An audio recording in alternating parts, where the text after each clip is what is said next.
ধন্যবাদ জানাচ্ছি শুরুতেই। আপনারা জানেন যে বাংলাদেশের ক্ষমতাশালী সরকার, যেই সরকার ক্ষমতায় আসার পেছনে আমাদের কোনো মেহনত নাই, আমাদের কোনো এফোর্ট ছিল না। সেই সরকার আমার ফেসবুক পেজ বাংলাদেশে ব্লক করে রেখেছেন। তারপরে গেল 15 বছর শেখ হাসিনা সরকার যেটা পারেন নাই, ইউটিউব চ্যানেল, সেটাকেও তারা বিশেষ ক্ষমতা বলে 90 দিনের রেস্ট্রিকশনে দিয়েছেন। তারপরে ফেসবুকের আগের যে পেজটা ছিল আমার, যেটা ভেরিফাইড পেজ, সেটা সাসপেন্ড হয়েছে। সেটা সাসপেন্ড হওয়ার পেছনে অনেকগুলো কারণ আছে, কারণ এটাতে আমার অনেকগুলো ভায়োলেশন ছিল আগে। এমনিতে আমি কখনোই ফেসবুক বেশি দিন চালাইতে পারি না। একটা আমার 6 মাসের, এইটাই মনে হয় সবচাইতে বেশি দিন ছিল, প্রায় 6 মাস 7 মাস মতো ছিল। এতদিন টানা আমার কোনো পেজ থাকে না। যাই হোক, তো শেখ হাসিনা সরকার এত চিঠি টিঠি লিখেও আমাদের দেশকে মেটা থেকে কখনো ব্লক করাইতে পারে নাই। অথচ ডক্টর মোহাম্মদ ইউনূস, তিনি তার যে ক্ষমতা আছে এটা আমি নিজে টের পাচ্ছি। তিনি তো ক্ষমতাশালী, এটা অস্বীকার করার কোনো কিছু নেই। এই যে আপনি বিভিন্ন জায়গায় বড় বড় অলিম্পিক সহ শান্তিতে নোবেল পাওয়া থেকে শুরু করে সবখানে, এগুলো তার এমনি এমনি হয় নাই। মানে লবিং ছাড়া এগুলো আপনি মনে করেন না যে মানে ডক্টর মোহাম্মদ ইউনূস বা যারা নোবেল পেয়েছেন, শান্তিতে বিশেষ করে যারা নোবেল পেয়েছেন, তাদের মানে দেখেই বোঝা যায় যে এ পাবেই, এরকম কিছু না। এদেরকে লবিং করে তারপরে করতে হয়। তো এই যে নোবেল পেয়েছেন এবং অন্যান্য কিছু করেছেন, এই যে আপনার যে ক্ষমতা এবং আমার উপরে আপনি যে ক্ষমতা প্রয়োগ করছেন, এটাতে আমি বুঝতে পারছি, দেশবাসীও বুঝতে পারছে যে আপনার অনেক ক্ষমতা আছে। কিন্তু ভাই, এই ক্ষমতাটা একটু আবুধাবিতে খাটান না ভাই। এই যে আপনি যে চেয়ারটায় বসেছেন না, ডক্টর মোহাম্মদ ইউনূস, আপনি পৃথিবীতে বিশাল কিছু হইতে পারেন, কিন্তু একটা সত্যি কথা বলি, বাংলাদেশের প্রেক্ষাপটে আপনি জীবনে কোনো জায়গার এমপিও হইতে পারবেন না। এখনও নির্বাচনে দাঁড়ান, কী হবে আমি জানি না। 5 তারিখের পরে বাংলাদেশের মানুষ আপনাকে ভীষণ সম্মান দিয়েছে, ভীষণ সম্মান। আমি গেল কয়েকদিনে বহু আমার শুভাকাঙ্ক্ষীর ফোন পেয়েছে যে ভাই, ডক্টর মোহাম্মদ ইউনূসকে আপনার গালাগাল করা ঠিক হয় নাই। ডক্টর মোহাম্মদ ইউনূস, উনি আসলে খুবই ভালো মানুষ, ওনার আসলে কিচ্ছু করণীয় নাই। তো এই আলোচনায় পরে আসি। তো এগুলো শুনতে হয়েছে। আপনার ভালোবাসে মানুষ, আপনাকে প্রচণ্ড ভালোবাসে। তো আপনি এই যে বিশাল ক্ষমতাটা দেখাচ্ছেন, এই ক্ষমতার কিছুটা আপনি আবুধাবিতে একটু দেখান না, বলেন না যে ওদেরকে ছেড়ে দিতে। কারণ আপনি বাংলাদেশে যেটা বললাম যে আপনি এমপি হইতে পারতেন না কখনোই। আপনি এই যে চেয়ারটায় বসেছেন, এই আবুধাবির মানুষগুলোর মানে বিশাল ডেডিকেশন ছিল। তারা জানে যে মিডল ইস্টের এইসব গলফ কান্ট্রিগুলোতে এগুলোতে এইভাবে আন্দোলন করা যায় না। তারা আন্দোলন করে আপনাকে বসিয়েছে। আপনি কয়দিন আগে এই যে মারামারিগুলো হয়েছে না, এই যে সারা দেশে মানুষ জীবন দিয়েছে না, এটা ভারত বিরোধিতার ফল। এই ভারত বিরোধিতার ফসল আপনি, এই ডক্টর ইউনূস, আপনি ঘরে এনেছেন। তো এই যে ভারত বিরোধিতা করে মানুষ জীবন দিল, শেখ হাসিনাকে ভারতে পাঠাইলো, এত কিছু করলো, তা আপনি এই মানুষগুলিরে ভারত থেকে বাঁচাবেন না? আপনি চীনে গেলেন, চীনে গিয়ে তারপরে নাকি 6টা বিশেষায়িত বিভাগীয় শহরের হাসপাতাল নিয়ে আসলেন আপনি। সে হাসপাতাল কোথায় ভাই? আপনি কয়দিন আগে তাদের পেঁয়াজ পচে যাচ্ছে, পেঁয়াজ নিয়ে আসলেন। আপনি তাদেরকে শেখ হাসিনা যে পরিমাণে ইলিশ দিত তার চেয়ে ডাবল ইলিশ দিলেন। আপনি আদানির বিদ্যুৎ এখনও পর্যন্ত আনেন। আপনার সিকিউরিটি অ্যাডভাইজার এখনও ইন্ডিয়াতে যায়, গিয়ে তারপরে তাদের সাথে বৈঠক করে, তাদের অজিত দোভালের সাথে বিভিন্ন দেশে দেশে তিনি বৈঠক করেন। তাহলে আমরা কি পেলাম? আপনি না বলে এসেই ঘোষণা দিলেন ইউরোপের বিভিন্ন দেশে যেতে, এখন আর ইন্ডিয়াতে যেতে হবে না, বাংলাদেশে থেকেই তারপরে সবাই যেতে পারবেন। সেটা বলার পর থেকে কি হয়েছে, সেটা তো আপনি বাংলাদেশে আনেননি। এখন যারা তাদের তো যেতে হয়, বাংলাদেশের মানুষকে তো ভিসা তো নিতে হবে। এখন ওদের জন্য যেতে হয় ইন্ডিয়াতে। গেলে একজনকে 5 দিন বসায় রাখে, একজনকে 10 দিন বসায় রাখে। বসে থাকলে তো তার লাভ, ওখানে আপনি বসে বসে খাচ্ছেন, ডলার ভাঙছেন। আর মাঝে মধ্যে আবার চলে যান, আবার এত তারিখে আসবেন। এগুলো করা হচ্ছে। বাংলাদেশের মানুষকে আরও বিপদে ফেলে দিয়েছেন আপনি। এর বাইরে যদি বলি আমি যে ডক্টর মোহাম্মদ ইউনূসের কিছু কিছু মানুষ আছে যারা এখনও বিশ্বাস করেন ওনার কিছুই করার ক্ষমতা নাই। উনি খুব চেষ্টা করেন, সব কাজ করতে চেষ্টা করেন, কিন্তু উনি পারেন না। প্রথম কথা হচ্ছে, ভাই আপনি যদি না পারেন সরে যান।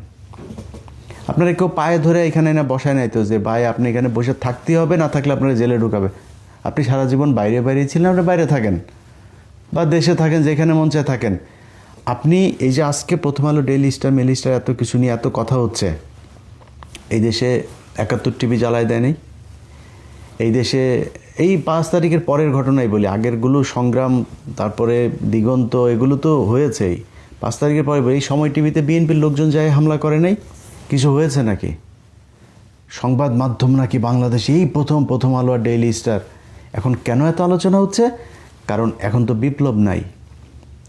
আপনি যে বিপ্লবের সময়টাকে আপনি ধ্বংস করে দিয়া তারপরে এখন যদি বলেন যে হ্যাঁ এগুলো করতে হবে, এটা তো সম্ভব না। যে কারণে এটা করা যাচ্ছে না। তো আপনি যেই সময়টাতে এসে বসলেন, ওই সময়ের পরপর যে কাজগুলো করা লাগতো সেই কাজগুলোর কোনোটাই করেন নাই আপনারা। একজন পরিবেশ উপদেষ্টা সারা জীবন সে এই পরিবেশ নিয়ে ধান্দাবাজি করে এসেছে। এনজিওর মাধ্যমে ওই একটা কোম্পানিতে যে হ্যাঁ আপনার তো এই যে পরিবেশের এটা নাই, হ্যাঁ দাও, কিছু টাকা দাও, ব্যাস টাকা খায়। এই যে গার্মেন্টস শ্রমিক ইউনিয়নের এই যে নেতা দেখেন, নেত্রী দেখেন না, সবই ধান্দাবাজি। এটা দাও, এটা দাও, ট্রেড ইউনিয়নের নামে টাকা পয়সা দেয়, চুপ। এনজিও, এই শ্রমিক ইউনিয়ন যা আছে সব হলো ধান্দাবাজ। এই ধান্দাবাজি করেই চলে। তার মধ্যে রেজওয়ানা, এটা সে 2008-9 সালের দিকে তার ধান্দাবাজির খবর অনেক ফ্যাক্টরির, অনেক কোম্পানির, প্রতিষ্ঠানের মালিকদের কাছে শুনেছি। ধান্দাবাজি করে চলাই হচ্ছে তাদের কাজ। তার কাছে গিয়েছে একজন বাংলা এডিশনের কথা বলতে, বলছে না এর কথা শোনাই যাবে, আমার কথা বলেছে, ওর কথা আমি শুনবই না। ও আমাকে খুব বাজে ভাষায় কথা বলেছে। আপনি চোর, আপনার যেটা বলা হয়েছে সেটা তো গালি। আপনি চোর, আপনি অরিজিনালি চোর। আপনি এটা গালি না, অরিজিনালি চোর। গালির চাইতে আপনার চোর শোনাটা কি, মানে আপনি যে চোর এটা নিজের ভাবতে কি খুব বেশি প্রাউড ফিল হয় নাকি? চোর, আপনার ঘরে পয়সা যায় যেটা চোর, আপনার পেটের মধ্যে চুরির পয়সা। আপনি নিজেরা তো সম্মানিত মনে করেন কেন? 2 দিন হয়তো খুব মনে হইতেছে যেন সম্মানিত, বিশাল আকারে পাওয়ারফুল, পাশার নিচে চেয়ার একটা পেয়ে তারপর মনে করছেন সারা দেশ কিনে ফেলেছেন। ডক্টর মোহাম্মদ ইউনূস বাংলাদেশে সারা জীবন প্রধান উপদেষ্টা হয়ে থাকবে না।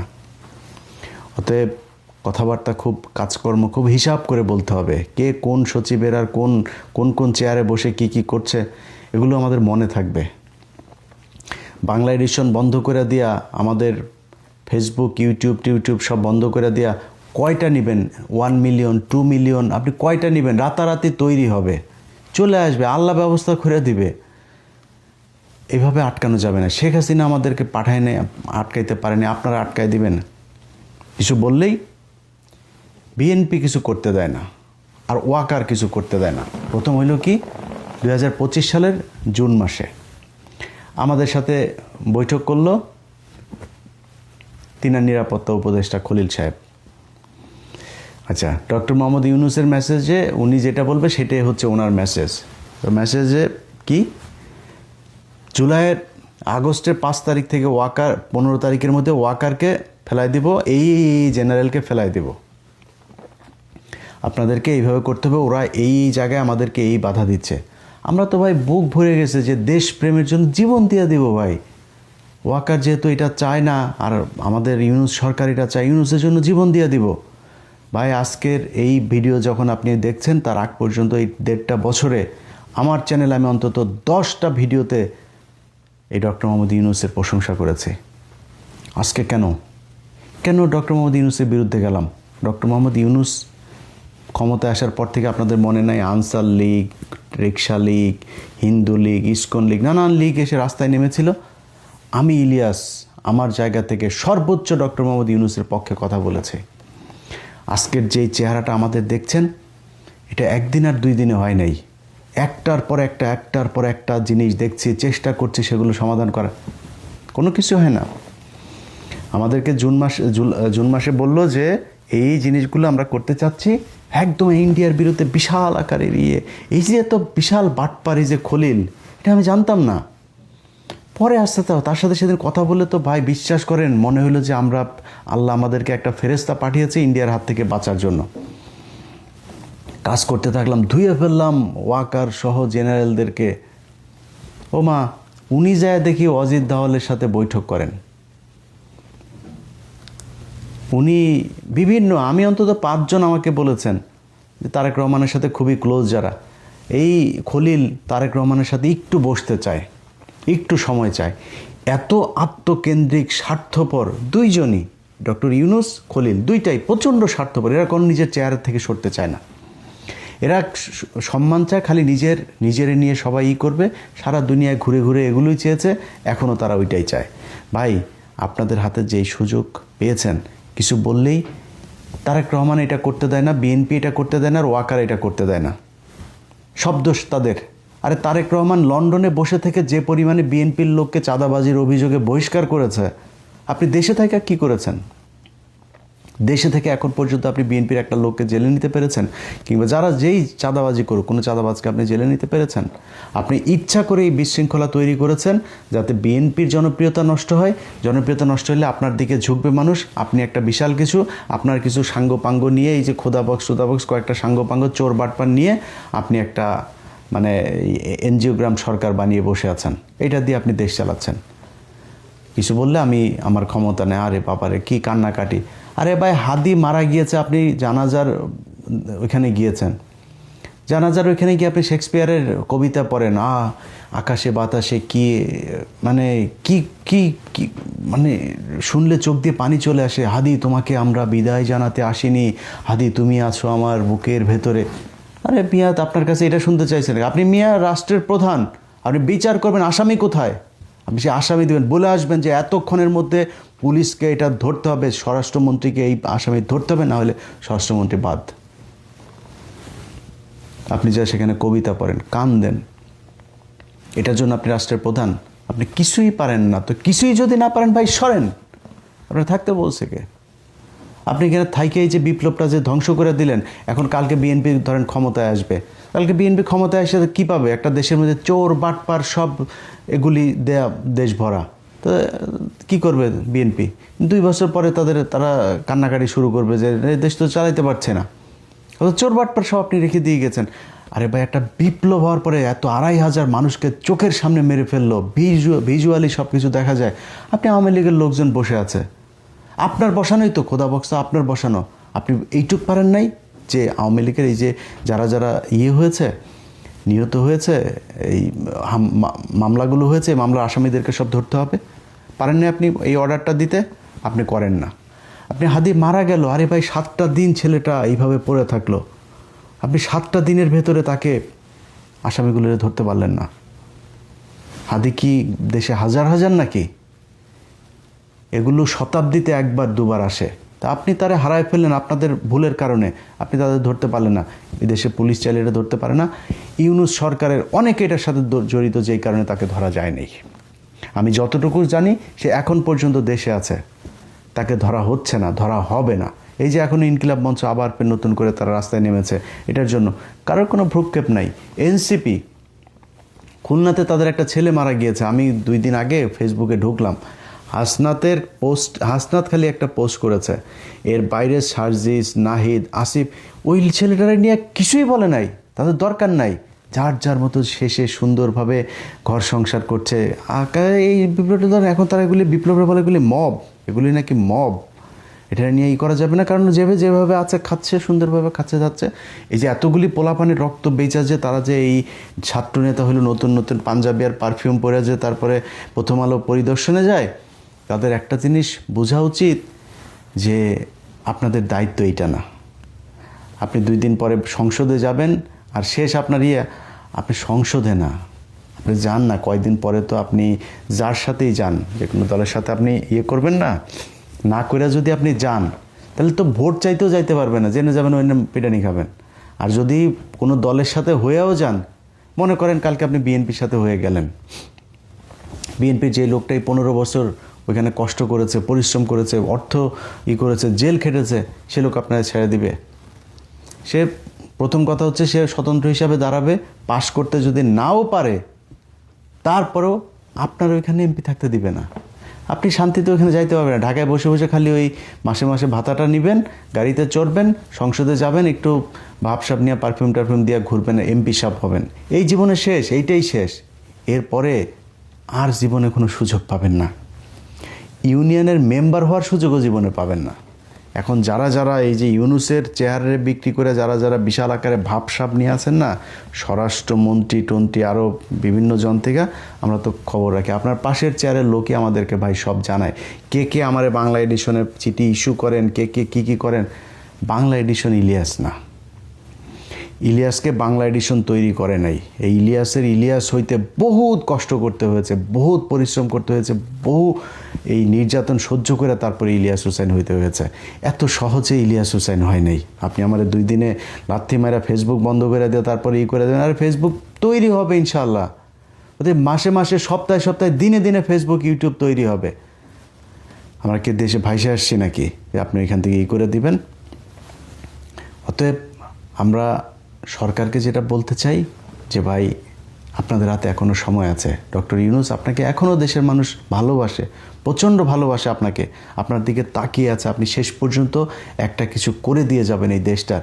এই দেশ যদি নাকি ভারতের হাত থেকে এই সরকার ঠিক করে দিয়ে যেতে না পারে, আপনি বিএনপির দোষ দিয়ে লাভ নাই ভাই। কারণ বিএনপি পলিটিক্স করে, সে পলিটিক্স করতে চায়, সে সরাসরি ভারতের বিরুদ্ধে এমন কোনো পদক্ষেপ নিতে পারবে না যেটা সে ক্ষমতায় আসতে পারবে না, তার নানান ধরনের সমস্যা আছে। তা আপনি আর জামাত তো আছে, জামাত তো আরও বেশি ইন্ডিয়ার বিরুদ্ধে কিছু করতে পারবে না। তারা কিছু করতে তাদেরকে এমনিতেই মনে করে তারা ইন্ডিয়া বিরোধী, পাকিস্তানের লোক, এই সেই, তারা পারবে না। সো আপনাকে করতে হবে। এই দেশের মানুষ কী চেয়েছিল, কী জন্য আপনাকে ক্ষমতায় বসিয়েছিল, সেটা আপনি খুব ভালো করে জানেন। সো আপনি যদি সেটা করতে না পারেন, তাহলে আমার মনে হয় এই যে 1.5 বছরে যে ড্যামেজটা আপনি করে, কেউ এখন যদি আমি আপনার বলে আপনি এখন চলে যান, এখন চলে গেলেও তো হবে না ভাই। আপনি যে ড্যামেজ করে দিয়ে গেলেন, এই ড্যামেজ ঠিক করবে কে? এখন প্রথম আলোর বিরুদ্ধে ব্যবস্থা নিতে গেলে, আরে ভাই প্রথম আলোর বিরুদ্ধে ব্যবস্থা নিতে গেলে প্রথম আলো, ছায়ানট, উদীচী, এগুলো তো বাংলাদেশের কোনো প্রতিষ্ঠান না। এরা ইন্ডিয়ান প্রতিষ্ঠান, এটা পত্রিকা অফিস না, এটা ইন্ডিয়ান গোয়েন্দা সংস্থার একটা শাখা অফিস বাংলাদেশে বসিয়েছে। আপনি প্রথম আলোর নিয়ে যা মনে চায় বলেন, পত্রিকা অফিস, অনলাইন, এটা একটা গণমাধ্যম, এই সেই। তো গণমাধ্যম ঠিক আছে, তো বাংলা এডিশন কি জঘন্য মাধ্যম নাকি? বাংলা এডিশন কি? বাংলা এডিশন এই গত 1.5 বছরে যা করেছে খুঁজে নিয়ে দেখেন, নিউজগুলো দেখেন যায়। ছোট্ট একটা 40-50 জনের একটা টিম যা করা হয়েছে, এটা বাংলাদেশের অনেক গণমাধ্যম, কোনো গণমাধ্যম করতে পারে নাই। কোনো গণমাধ্যম সেটা করতে পারে নাই। আমরা সেটা করেছি, করে দেখিয়েছি যে সম্ভব কথা বলা এই দেশে। আর প্রথম আলো এখন আপনারা বিশাল গণমাধ্যম। তো প্রথম আলো যে খুনের সাথে জড়িত, প্রথম আলো মিথ্যা তারেক রহমানের বিরুদ্ধে কথা বলেছে, খালেদা জিয়ার নাকি পাকিস্তানে কানেকশন আছে, তারেক রহমান নাকি কোন কোন জঙ্গি সংগঠনের সাথে তাদের নাকি সম্পৃক্ততা আছে, তারা নাকি বসুন্ধরার কাছ থেকে 100 কোটি টাকা চাঁদা চেয়েছে, খালেদা জিয়া নিজে পাঠিয়েছেন টাকা আনার জন্য, এগুলো লিখেছে। জঙ্গি মানুষকে, আলেমদেরকে জঙ্গি বানিয়ে তাদেরকে ক্রস ফায়ারে দিয়েছে, গুম করেছে, গুমের সময় কনফারেন্সে কথা বলেছে তারা, ভিডিওতে পাশে বসে থেকে ইন্টারভিউ নিয়েছে, সন্তোষ শর্মা, ইন্ডিয়ান হাই কমিশনের লোকজন নিয়ে এগুলো নিয়ে কথা বলেছে। তাদের ব্যবস্থা নেবেন না? আজকে আপনি বলেন কোনো কিছু হইলেই অস্থিতিশীল পরিস্থিতি তৈরি। আর বেটা, অস্থিতিশীল আপনারা তৈরি করেছেন, আপনারা অস্থিতিশীলতা তৈরি করেছেন, এই জন্য অস্থিতিশীল। আমার চোখের সামনে দিয়ে যখন দেখি যে আওয়ামী লীগের, ছাত্রলীগের, যুবলীগের লোকজন ঘুরে বেড়ায়, যাদের বিরুদ্ধে 4টা-5টা করে মামলা, পুলিশের ভেতরে এখনও 4-5টা মামলার আসামি, তারা এখনও পুলিশে চাকরি করছে, অফিস করছে, সময় টেলিভিশনে একটার পর একটা সাংবাদিক, যেগুলো হাসিনারি করেছে, এক টেলিভিশন থেকে আরেক টেলিভিশন, এখন ওই গ্লোবাল টেলিভিশন, ওই স্টার টেলিভিশন, নানান টেলিভিশনে আওয়ামী লীগের লোকজনকে এগুলো কি করা হচ্ছে। এটা এখন কোনো ব্যাপারই না, এটা এখন পান্তা ভাত হয়ে গেছে এমন একটা অবস্থা। তাদের বিরুদ্ধে কোনো আর ব্যবস্থা নেওয়া যাবে। এই জন্য এতগুলো মানুষ মারা গিয়েছে নাকি? আপনি আসবেন, সুন্দর করে বসবেন, খাবেন দাবেন, ঘুষ খাবেন, সব কিছু চলবে আগের মতো। এই জন্য দেশ স্বাধীন হয় নাই। দেশ আমি আমার জায়গা থেকে ততদিন এইটা মনে করব যে বিপ্লব চলমান থাকবে, যতদিন এই দেশের জাতীয় সঙ্গীত, চুরি করে আনা জাতীয় সঙ্গীত, এই জাতীয় সঙ্গীত পাল্টাইতে হবে। এই দেশে 16ই ডিসেম্বর আমার সাথে দেশপ্রেম দেখাইতে আসেন না, 16ই ডিসেম্বরে আপনি বিজয় দিবস মনে করেন, 16ই ডিসেম্বরে আমি আপনার চাইতে বেশি বিজয় দিবস মনে করি যেদিন মোদি তার ফেসবুকে পোস্ট করে বলা শুরু করবে যে 16ই ডিসেম্বর বাংলাদেশের বিজয় দিবসে বাংলাদেশকে শুভেচ্ছা। এই যে মাঝখানে জুতা নিয়ে তারপরে করলাম না, আপনি তো পশুর মতো পৃথিবীতে আসছেন, হাগেন খান মুতেন শেষ। তার একদিন আগে এই সরকার একদিন আগে তারা ভারতে 21 জন লোক পাঠানোর সরকারি সিদ্ধান্ত নিয়েছে। সে 21 জনের মধ্যে সেনাবাহিনী আছে, সরকারের লোক আছে, সব মিলে 21 জন যাবে বিজয় দিবস পালন করতে। আর এবারটা বিজয় দিবস, আমার দেশে ভারত আসবে, আমি কেন তার দেশে যাব? তার বাংলাদেশের আর পাকিস্তানকে আলাদা করার জন্য সে যে ভারত পাকিস্তান কেন যুদ্ধ করেছে এগুলো আমরা জানি, এগুলি বাদ দেই। আমার দেশ তো স্বাধীন হয়েছে, আমরা এখন স্বাধীন দেশ। সে আমার যুদ্ধের সময় ভারতের অনেক সেনা মারা গিয়েছে, আমরা মেনে নিচ্ছি। সে আমার দেশে আসবে, আমরা তাকে ইনভাইট করব। আমার লোক যাচ্ছে ওই দেশে, বিজয় দিবস কার? আমি 16ই ডিসেম্বর 1971 সালে দেখলাম যে এইখানে জেনারেল অরোরার কাছে জেনারেল নিয়াজি কাগজ সাইন করে দেওয়া যাচ্ছে। এখন আবার ভারত বলে আমাদের বিজয় দিবস, বাংলাদেশের নামটা পর্যন্ত বলেনি তার ফেসবুক পোস্টে। আর আপনি আমার উপরে এসে চেতেন, আমার দেশপ্রেম শিখান। এই দেশের প্রতি প্রেম দেখাইতে গিয়ে জীবনের বহুত কিছু হারিয়েছি, আপনি আমার দেশপ্রেম শিখান। আপনি যেসব চিটার বাটপার ছোট লোক, এক একটার অবস্থা দেখলে বিরিয়ানির দোকান থেকে টাকা খায়, ওই মানুষের কাছ থেকে বিকাশে টাকা খায়। ওই এক মহিলা আছে কি মেঘনা আলম না কি আলম, এটা সৌদি এক দূতাবাসের কর্মকর্তা, তার বাসায় কাজের বুয়া হিসাবে ঢুকেছে। কাজের বুয়া হিসাবে ঢুকা তারপরে ব্ল্যাকমেল করে টাকা পয়সা দেয় না দেখে এখন তার বিরুদ্ধে এক মামলা। তো এরা তো এগুলির করে না, তাড়াতাড়ি তারা লোক নিয়ে গিয়েছে। আরেকটা আছে ওই যে নীলা ইসরাফিল।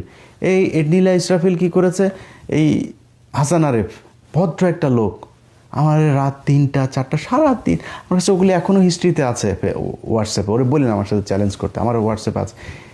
10 দিন ফোন করলে একদিন করতাম না। এই সারা রাত ভাই আমাকে হাসান আরিফ মেরে ফেলছে, আমাকে হাসান আরিফ লাগাইতে চায়, আমাকে হাসান আরিফের ছেলে জোর করে লাগাইতে চায়, তারা খালি লাগাইতেই চায়। এরপরে এসে তুষার তারে লাগাইতে চায়। তা আমি হঠাৎ করে হাসান আরিফ লোকটা মারা গেল, পরে ওর ফ্যামিলির একজনের কাছে শুনলাম। আমার ফোন দিল, এই লোক ইউরোপে থাকে, বললো ইলিয়াস ভাই আপনি কি জানেন যে এই লোকটা কেন মারা গেল? কেন? ভাই এর ছেলের বউটার এটার অত্যাচারে মারা গেল। এই যে অপমান অপদস্থ করেছে না, এটা লোকটা নিতে পারে নাই। কি বলেছে যে ও শ্বশুর নাকি ওরে লাগাইতে চায়। জঘন্য কথা। আমার খালি সে ভাই প্লিজ আপনার সাথে একটা লাইভে আনেন, ভাই প্লিজ আপনি একটা কথা বলেন। তাহলে আপনি আপনার প্রমাণ দেন। 10 দিন পরে একবার ফোন রিসিভ করে আমাকে, হ্যাঁ প্রমাণ পেয়েছেন? হ্যাঁ পেয়েছি। একটা ভিডিও পাঠায়, অডিও পাঠায়, কি পাঠায়, ওইখানে ওগুলি কিছু নাই। হ্যাঁ ভিডিও কলে তার শ্বশুর তার সাথে কথা বলছে। তার ভিডিও কলে আপনার শ্বশুর আপনার বাইরে গিয়েছে, দেশের বাইরে গিয়েছে, আপনার বাড়িতে আপনার বাচ্চাদের হয়তো দেখতেছে, যে ভিডিও কলে কথা বলতে পারে না, একটা স্ক্রিনশট দেওয়া বলে ভিডিও কল। তো ভিডিও কলে স্ক্রিনশট দেওয়া মানে কি আপনার লাগাইতে চায়? কি চেহারা তার, আরে বাবারে বারো হ্যারেকালি লাগাইতে চায়। এখন সে ওই ফিল্টার মারা, তারপরে তোর আসল ছবি আমাদের কাছে নাই, মানুষ দেখে নাই, তুই ফিল্টার মারে আসলেই মানুষ মনে করবে তুই ওইরকম আর তোরে লাগাইতে যাবে। তো এরকম কিছু এই ফুটপাতের কিছু জিনিসপত্র আমার পিছনে লেগেছে। ভাই তুই যেখানে গিয়ে বিক্রি হয়েছিস, ওইখানে ইলিয়াস যদি বিক্রি হতো, তুই বিক্রি হয়েছিস 5 টাকায়, আমি 5 কোটি টাকায় বিক্রি হইতে পারতাম। ইলিয়াস বিক্রি হয় নাই। তুই মনে করছিস যে তুই যেখানে দালালি করে তারপরে করছিস, এটা ওই দালালি আমি করতে পারতাম না? দালালি করার জন্য জন্ম নেই। তবে এই গত 1 সপ্তাহে যা দেখলাম, এই দুনিয়ায় আপনি যদি ভালো থাকতে চান, আপনার কোনো ঝামেলা আপনার ঘাড়ে আসবে না। যদি ভালো থাকতে চান তাহলে আপনি যেটা করবেন সেটা হচ্ছে, কিছু চোর টাটপার কিছু লোকজন আছে, এগুলি নিয়ে কিছু বলবেন না, চুপচাপ থাকেন, এগুলো ম্যানেজ করতে চাক, এগুলি যেমন ইচ্ছা। আমার নিজেরও দোষ আছে, কিন্তু আমি নিজেও আসলে রিয়েক্ট করি, এটা আমার সমস্যা। আমি এই সমস্যার সমাধান করতে পারি না। আপনি আমার কী করবেন বলেন? কতবার যে নিজের সাথে নিজে যুদ্ধ করি যে এইসব এগুলি নিয়ে কোনো কথা বলবো না। ইভেন যে আজকে যেটুকু বললাম, এটাও কিন্তু আমি ভিডিওর আগে বলেছি, আমি আর কারোর কোনো কিছু জবাব দিব না। আবার এই দেখেন ভিডিওতে বলে ফেললাম। যাই হোক, সরি ভাই, বলবো না আপনাদের নিয়ে। যে যা মনে চায় বলেন গিয়ে আমার নিয়ে, আমি কারোর কথার আর জবাব দিব না। এগুলো করতে গেলে নিজের আসল যে কাজ ভাই, ওদের কাজ কি? ওদের কাজ এই যে বিরিয়ানি দোকান থেকে 2টা টাকা নেওয়া, এই 2টা বিকাশ করলে, ওই যে বিকাশ তারেক 2টা বিকাশ নেওয়ার জন্য কি আহারে করে টাকা পাঠান, প্লিজ পাঠান। সারাদিন লজ্জা শরম একটা মানুষ কেমনে পারে রে ভাই এগুলি? আমার কাজ তো ভাই ওইটা না রে ভাই। আমি এই পাই গত 1.5 বছরে ভাই, আমি পারি নাই, সবার জন্য করতে পারি নাই, কিন্তু আমি যেগুলি করেছি, যাদের জন্য করেছি, তারা আপনাদের কাছে বলবে একদিন যে ইলিয়াস আমার জন্য কি করেছে, ইলিয়াসের অবদান কি, এটা তারা বলবে। আর আমার তো ভাই এই কাজ নেই, এই কাজ করতে গেলে আমি ওই কাজ করতে পারবো না। আর এই যে গত 1 সপ্তাহ আগে এই যে খুব দেখিয়েছি ভাই, আপনি তো আমার জায়গায় নাই, তাই না? আমি জানি কি কি জিনিস নিয়ে কি করতে হয়। এই আসিফ নজরুল ফোন করেছে যে আমার রেকর্ড আছে সব, ভাই ইলিয়াস ভাই আপনার কি অবস্থা, ভাই ইলিয়াস কি হয়েছে বলেন, হ্যাঁ কি চান বলেন। স্যার কিচ্ছু চাই না স্যার, খালি এই যে আপনি এই মোস্তফা ফারুকি টারুকি যে প্রথম আলোর মালটাল এগুলো নিয়ে আসেন, এগুলোর সরান স্যার, কিচ্ছু চাই না আপনাদের কাছে। এই যে অ্যাটর্নি জেনারেল বিশাল ভালো সম্পর্ক ছিল ভাই, হঠাৎ করে তারা মিলে এই দিলীপ আগারওয়ালের ছেড়ে দিল। আরে ভাই এটা রয়ের বিশাল মানে বিরাট সদস্য, এটা খুব গুরুত্বপূর্ণ সদস্য, তারা আপনারা ছেড়ে দিলেন। এই আসিফ নজরুল তার এই আগের যে জজ টজ যেগুলো ছিল, যেগুলো মানে বিশেষ গুরুত্বপূর্ণ ঘটনার সাথে যারা সম্পৃক্ত, খালেদা জিয়ার বিরুদ্ধে রায় দিয়েছে, তারেক রহমান সম্পর্কে বাজে কথা বলেছে, বিভিন্ন ইয়ের সাথে জড়িত, তাদেরকে সে এখনও পর্যন্ত জেলা দায়রা জজ টজ যেগুলো বানিয়ে রেখেছে, গুরুত্বপূর্ণ সব সিএমএম টিএমএম এগুলো পদগুলোতে তাদের বসিয়ে রাখা রয়েছে। তার পিএস সেটাও ছিল আপনার আগের এই এবিএম খায়রুল হকের পিএস, তাকে সে এনে পিএস বানিয়ে রেখেছে।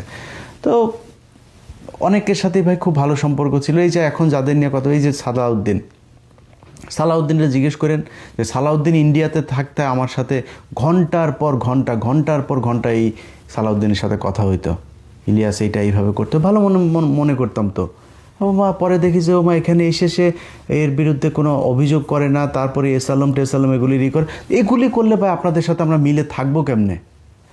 আমি যাদের সাথে করেছি, আমার সাথে আমি চাইলে তাদের সাথে বিশাল ভালো সম্পর্ক রেখে অনেক সুবিধা নিতে পারতাম। নেই এই দেশের জন্য নেই। এটা যদি আমার পাপ হয়ে থাকে, পাপ করেছি। যদি আমার মতো এরকম পাপী দেশে যদি নাকি না থাকে, যেদিন থাকবে না সেদিন দেশ মনে হয় ভালো থাকবে, কোনো সমস্যা নাই। আপনারা ভালো থাকেন ভাই। আপনাদের যারা আমারে নিয়ে যাদের ক্ষোভ আছে টোভ আছে ভাই, আপনাদের সবার কাছে ভাই সরি ভাই। আপনারা এই আমারে নিয়ে সারাদিন গুতাগুতি করতে থাকেন, কোনো সমস্যা নাই। আমার কাজ ভাই ওইটা না। আপনারা আমার প্রতিদ্বন্দ্বী না। আমি যে কাজ করি ওই কাজে যদি আপনি আমার প্রতিদ্বন্দ্বী হইতে আসেন, আমি আপনার ওয়েলকাম করবো যে হ্যাঁ করেন। 2টা বিডিআরে জামিন করান, 2টা আলেমরে জামিন করান, একটা পুলিশের একটা সৎ অফিসার তারে এই পানিশমেন্ট দিয়ে এক জায়গায় পাঠিয়েছে, আর একটা অসৎ অফিসার আছে এক জায়গায়, তারে এখান থেকে সরান। এই করেন না, আপনি আমার কাছের লোক থাকবেন।